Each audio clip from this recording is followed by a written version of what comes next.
Hey everyone, welcome back to another video, and in this video, I'm going to show you how to track your Temu order. Now this video is going to be particularly useful for individuals. Let's say that you just ordered something from Temu. How do you actually go ahead and track your order? Now this video is going to be short, sweet, and simple, guys. There's not going to be a lot of steps involved.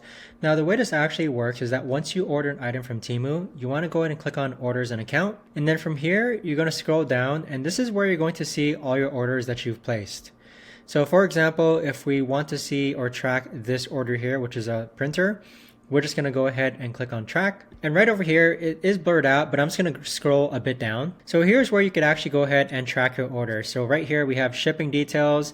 And with that, you can kind of see that it goes from a bottom to top sequence actually. So what I mean by that is it starts from the bottom here and it works its way up. So the top shipping details are the most recent details that you should be aware of. And if you want to go ahead and get shipment updates, you can by clicking on Get Updates. But that right there, guys, is the best and easiest way that I know of to actually go ahead and track your order on Temu. If you guys know of a better or easier way to actually do this, let me know in the comments down below.